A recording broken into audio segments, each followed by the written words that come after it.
23 अक्टूबर 2023। रामनवमी के दिन बस इन वृक्षों को छू करके चले आना तत्काल मिट जाएगी।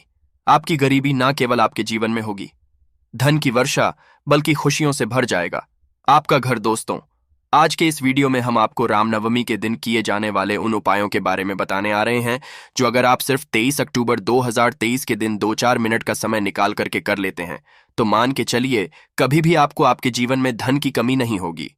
इन सरल से उपायों को करने के बाद आपको आपके जीवन में धन, सुख, वैभव, ऐश्वर्य की तो प्राप्ति होगी ही होगी।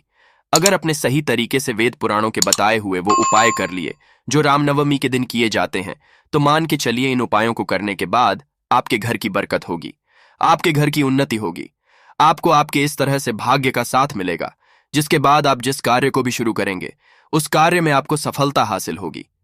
दोस्तों, रामनवमी का दिन हमारे हिंदू धर्म में एक विशेष और खास दिन होता है। रामनवमी के दिन अगर आप सिर्फ वृक्षों को छू भर के चले आते हैं जिसके बारे में वेद पुराणों में बताया गया है तो सिर्फ इतना ही करने भर से आपको अपने जन्मांतर की गरीबी, परेशानी, कष्ट और समस्याओं से तो तुरंत मुक्ति मिल ही सकती। इन वृक्षों को जैसे ही आप छुएंगे आपको आपके भाग्य के साथ मिलेगा और आपकी कोई भी मनोकामना हो वो तुरंत पूरी हो जाएगी। दोस्तों, रामनवमी का दिन बहुत ही पवित्र और पावन दिन समझा गया है। इस बार की रामनवमी 23 अक्टूबर 2023 दिन सोमवार को पड़ने जा रही है, जिस दिन अमृत सिद्धि योग, महालक्ष्मी योग, नवग्रह योग, इंद्र योग, ब्रह्म योग जैसे पूरे 52 तरीके के शुभ योग बन रहे हैं। और हमारे वेद पुराणों में कुछ ऐसे वृक्षों का वर्णन है जिनमें रामनवमी के दिन ब्रह्मांड की महासर्व शक्तिशाली शक्तियां वास करने आती हैं। और रामनवमी के दिन अगर आप सही पर उन वृक्षों को छू लेते हैं जिसके बारे में वेद पुराणों में बताया गया है तो इन वृक्षों को छूने के बाद मान के चलिए आप अपने जीवन में किसी भी तरह की परेशानी का सामना कर रहे हो, किसी भी दिक्कत में फंसे हों या किसी भी संकट से जूझ रहे हों, हर तरह की दुविधाओं से आपको हाथों हाथ मुक्ति मिल जाएगी। और फिर आपकी कैसी भी मनोकामना हो, मान लीजिए आप लंबे समय से नौकरी की तैयारी कर रहे थे, आपकी नौकरी लग जाएगी, आपका बंद पड़ा व्यापार चल पड़ेगा, जिस बीमारी से आप बहुत परेशान थे उस बीमारी से आपको मुक्ति मिल जाएगी, आपको आपके भाग्य के साथ मिलेगा, आपके जीवन में धन आना शुरू हो जाएगा, आपके जीवन में धन आने के सारे रास्ते खुल जाएंगे और मर्यादा पुरुषोत्तम भगवान राम जी का आशीर्वाद मिलेगा। जिन वृक्षों के बारे में आज के इस वीडियो में हम आपको बताने जा रहे हैं वो देव वृक्ष हैं, वो पावन वृक्ष हैं। और अगर आपने सिर्फ रामनवमी के दिन 2-4 मिनट का समय निकाल करके इन वृक्षों को छू लिया तो दोस्तों यकीन मानिए आपका भाग्य पूरी तरह से बदल जाएगा और आपके जीवन में फिर आपको सफल होने से कोई नहीं रोक पाएगा। दोस्तों, हमारे वेद पुराणों में, हमारे शास्त्रों में हजारों साल पहले यह बात बता दी गई थी, पेड़ पौधे वनस्पतियों में देवी देवताओं का वास होता है।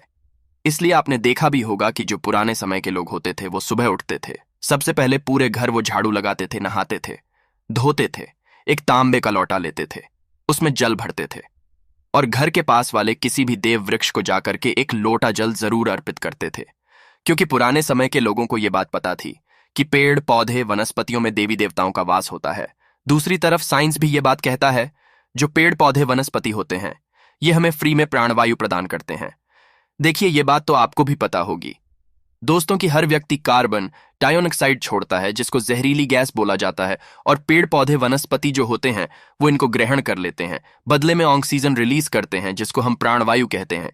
इसी तरह से धार्मिक दृष्टिकोण से देखा जाए तो शास्त्रों में बताया गया है कि अगर आप अपने जीवन में बहुत परेशान हैं, आपके जीवन में आप तनाव दिक्कतों में घिरे हुए हैं, आपके जीवन में आपको नकारात्मक शक्तियों ने घेर लिया है और अगर आप रामनवमी के दिन इन पवित्र और पावन वृक्षों को छू भर लेते हैं तो आपके अंदर जो भी नकारात्मक शक्तियां होंगी उनको ये पेड़ पौधे वनस्पति शोक लेंगे और इन वृक्षों को छूने के बाद आपके जीवन में एक सकारात्मक ऊर्जा का वास हो जाएगा, जिसके बाद आपको आपके भाग्य के साथ मिल जाएगा।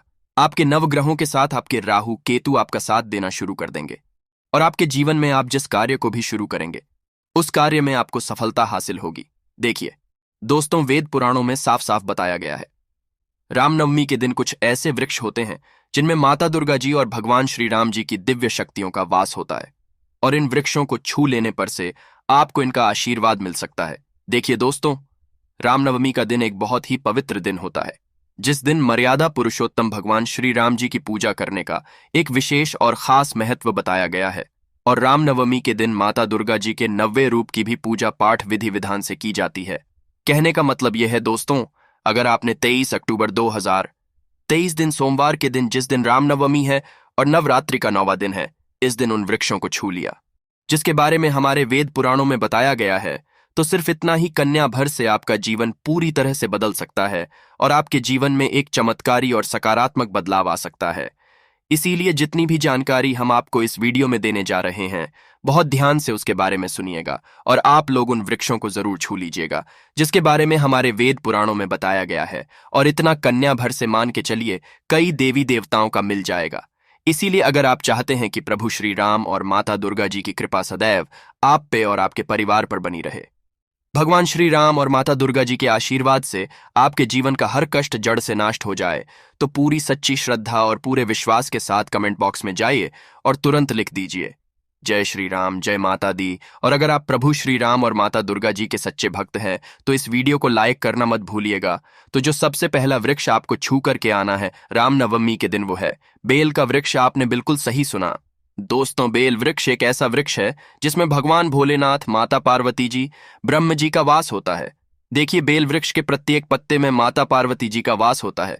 बेल वृक्ष में भगवान भोलेनाथ का वास होता है। बेल वृक्ष की जड़ में भगवान ब्रह्म जी का वास होता है। वेद पुराणों के अनुसार रामनवमी के दिन ब्रह्मांड की महान सर्वशक्तिशाली शक्तियां जो होती हैं, वो बेल वृक्ष में वास करने आती है। अब आपको क्या करना है? देखिए, आपको बस यही करना है कि 23 अक्टूबर 2023 के दिन एक तांबे का लोटा लेना है। उसमें पूरा गंगा जल भर लीजिए। गंगा जल नहीं तो सादा जल भी भर लीजिए। आपको नहाना है, धोना है। इसी एक लोटे जल को ले जाकर के किसी भी घर के पास वाले बेल वृक्ष को एक लोटा जल अर्पित कर देना है और 108 बार ओम नमः शिवाय का जाप करना है, क्योंकि 108 अंग जो है वो भगवान भोलेनाथ को बहुत प्रिय है।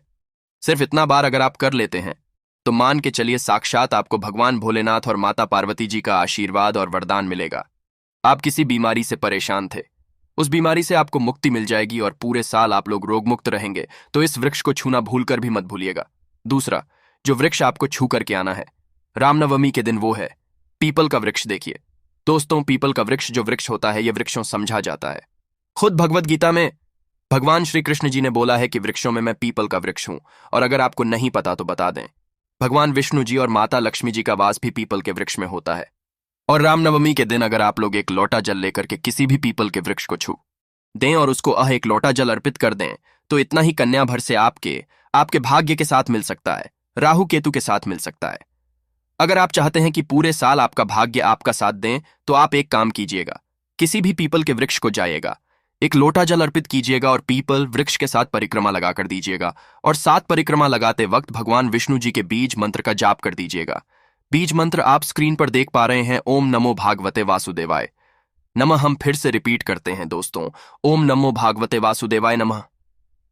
देखिए, किसी भी मानव के जीवन का राहु, केतु और भाग्य का नियंत्रण भगवान विष्णु जी के हाथ में होता है।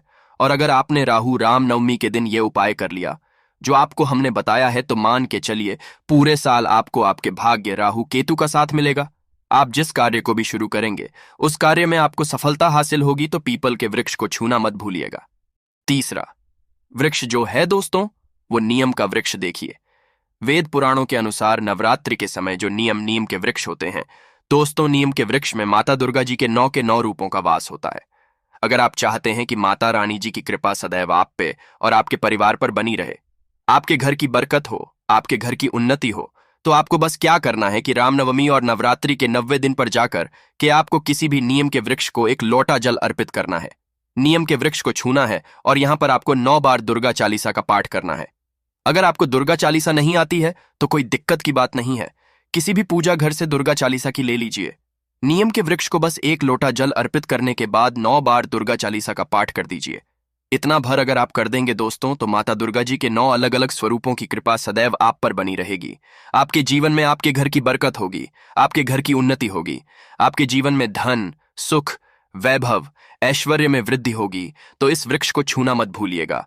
और आखिरी वृक्ष है अशोक का वृक्ष। अगर आप चाहते हैं दोस्तों कि ब्रह्मांड के महासर्व शक्तिशाली शक्तियों का आशीर्वाद आपके घर पर बनी रहे, तो दोस्तों किसी भी अशोक के वृक्ष को बस आपको छूना है और अशोक वृक्ष के साथ परिक्रमा लगा लेनी है।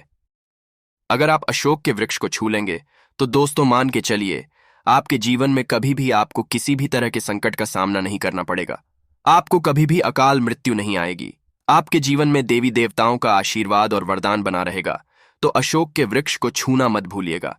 तो ये कुछ ऐसे वृक्ष थे जिनको आपको छूना है रामनवमी के दिन। तो इस वीडियो को एक बार खत्म करते हैं।